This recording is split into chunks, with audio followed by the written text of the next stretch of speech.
Hello mga kois, kumusta? Ngayon, samahan nyo ako. Ipapakita ko sa inyo kung gaano kaganda itong dadaanan ko ngayon, no? At nang malaman naman ninyo, ano ba talaga ang Saudi? May farm ba o wala?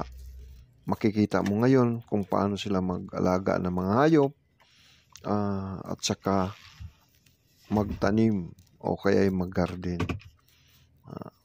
Nakikita na nga ninyo yung mga ano na yan, palm. Ayan tinatawag na tamor o sa English ay dates. Tamor naman sa Arabic. Kaya baybayin natin ang mga daan upang makita ninyo kung gaano ka ganda ang kanilang mga daanan, gaano kalinis. At ipapakita ko din sa inyo sa mga gilid ang mga pader, ang mga farm nila. Kaya ito, hinto tayo dito upang makita ninyo, okay?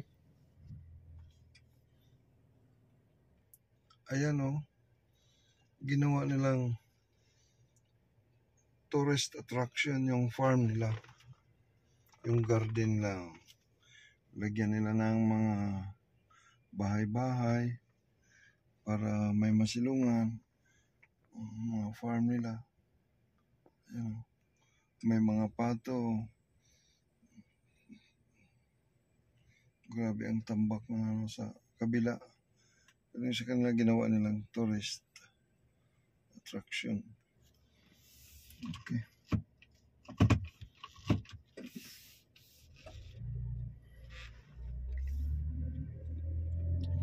Yan na kasi ang uso nila ngayon dito eh.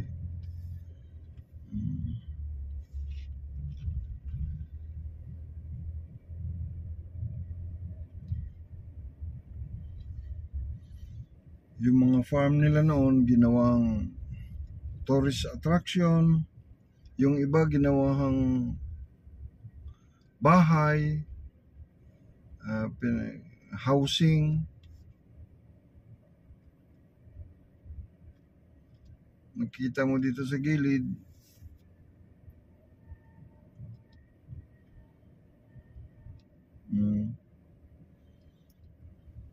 Dito naman mga kois, ipapakita ko sa inyo yung pagtatanim nila ng damo para sa kanilang mga hayop, kambing, baka, karnero, at saka camel. Ito ang ginagawa nila. Makikita mo yan ngayon. Ayan o. Lagyan nila ng upuan dyan sa ano kasi yan eh. Yung pinagtaniman nila ng damo para yung mga kambing, kabayo, sheep, tupa, baka, ayun o.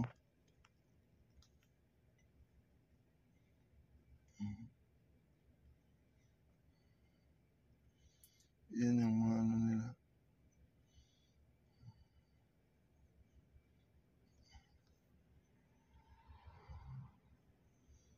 Yan.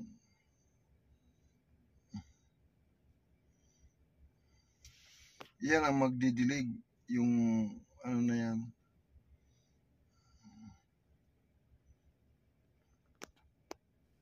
Dito mga kois, walang irrigation dito. Walang water drainage nila, kundi ano lang, deep well sila. Lahat ng farm dito sa Unaysa ay deep well ang ginagamit. Wala mga water system na para sa kanilang taniman. Wala silang source of water, kundi ang source of water nila ay deep well. Yan. At saka ang bawat ano nila, property nila ay binabakura nila. Iba-ibang design ng mga bakod. Yung iba naman ay pinaano nila para magiging housing. Ayan o mga kois.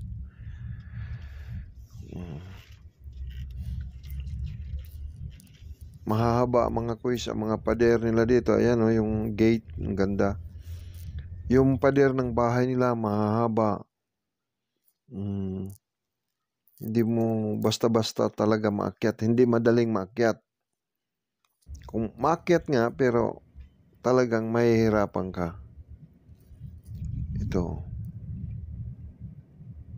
Walang maliit na bahay dito. Ang maliit na bahay dito ay tirahan ng mga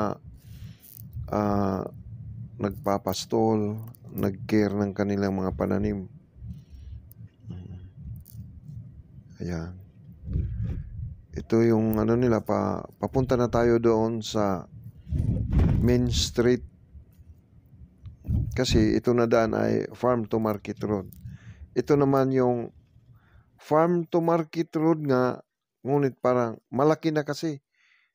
Kumbaga highway. Pero ito ay daanan talaga, Farm to Market Road nila ito. Yung mga dinaanan ko kanina maliliit, ano lang yun, kumbaga parang mga sulok-sulok na ba. Ngayon, pag nag-U-turn tayo, ipapakita ko naman sa inyo yung mga naglalakihang kambing. Alam nyo, malalaki ang mga kambing nila dito at mga karnero. Mag-U-turn tayo dito. Yan. Alam nyo, dito sa Unaysa ay halos farm ang hanap buhay nila dito. Bihira lang yung ano. May mga factory din, kaya lang bihira. Pero dito talaga halos lahat ay farm. Farm ng hayop. Ayan o, ito mga hayop. Parking tayo. Papakita ko. Ano na yan? Kumbaga, halo-halo na. Kambing at saka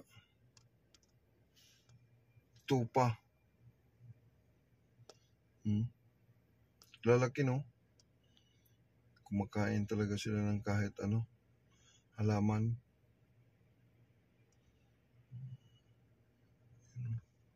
Naku, yari, may ano pa naman doon, limon no? Sayang. Yan ang limon yung kinain nila.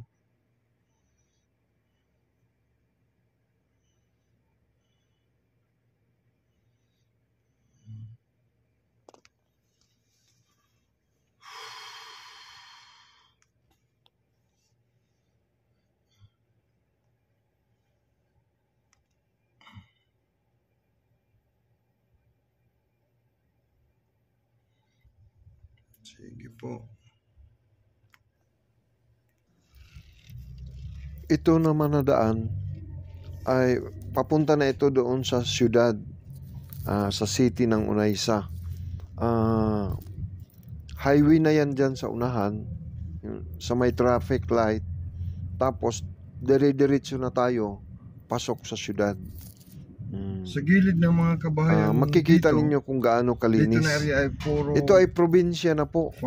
Ngunit, talagang ano nila, ang mayor nila dito, namamahala sa syudad, ay stricto, malinis, nag-hire ng mga Bangladesh at saka Sri Lankan upang magiging Metro Aid. Ayan o, dito na tayo sa highway, kaya go na tayo. Ayan. Yan, nagagandahan talaga, no? Ang ganda ng kalsada ng Unaysa. Greener ang syudad nila, greener. Ito ay syudad Malayo yung syudad natin sa Surigao del Sur kaysa syudad nila dito. Ayan o.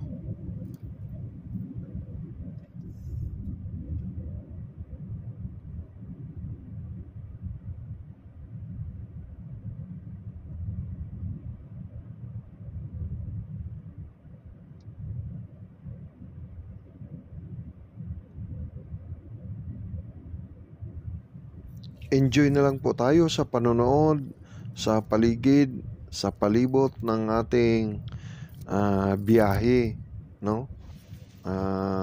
i-ano na lang, namnamin ninyo ang ganda ng Unaysa. Okay?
Dumating na tayo mga koys.